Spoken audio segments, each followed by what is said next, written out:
Group 1 exam ఒక 4-5 విషయాలతో ముడిపడినటువంటి అంశం ఇది.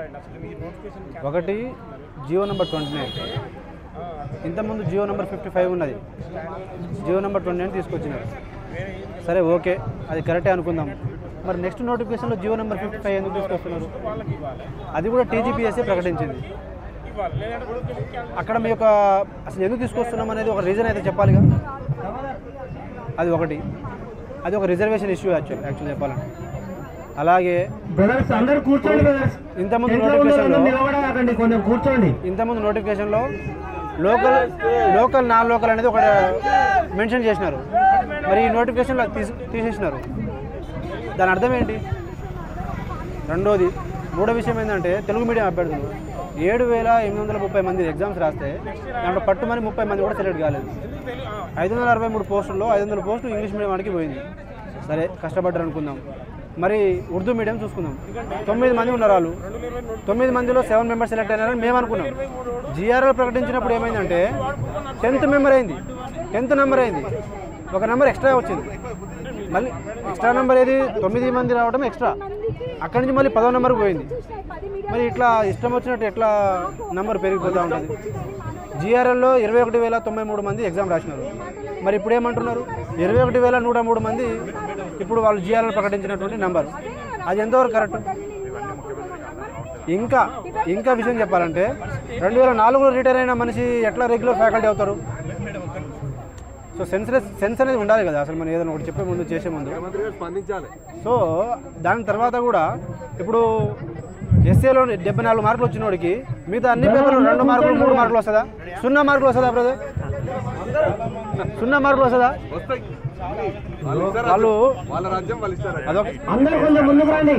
ఇప్పుడు రీకౌంటింగ్ పెట్టుకుంటే 480 మార్కుల నుంచి 420 మార్కులు ఎట్లా వస్తుందండి? అదొక విషయం.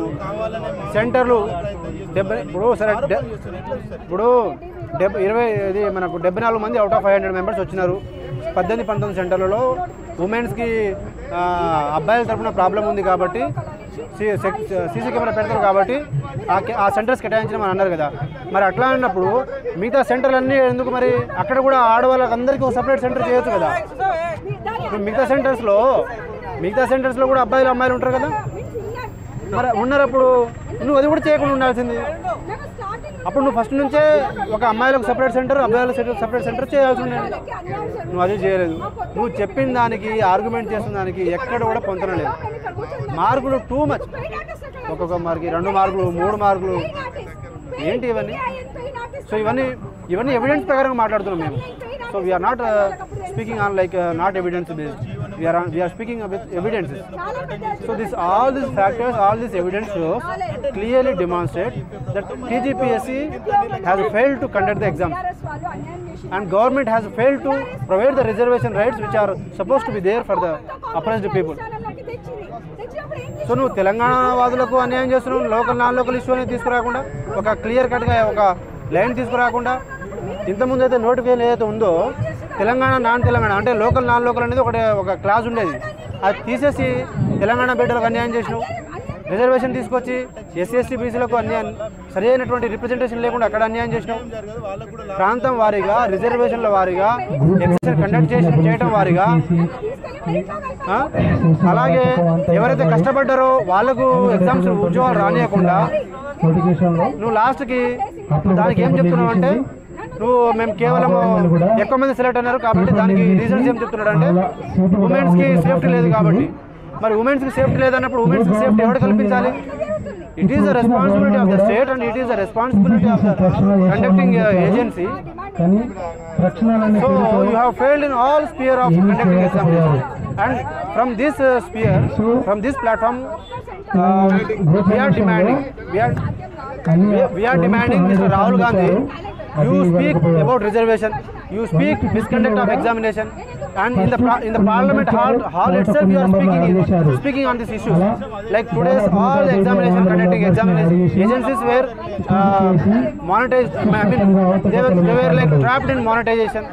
So if all these factors, like, so what I want to conclude is, Rahul Gandhi, you have all the responsibility, because you have promised us that you will fulfill 2 lakhs employment opportunity, notification in the Telangana state. One thing, at the same time, you are promised, like, conducting a Bharat Jodo Yatra. You are roaming all the Telangana, and you are saying that I will be the backbone for the reservation issues. And in Telangana itself, you are saying, like, SC BCs.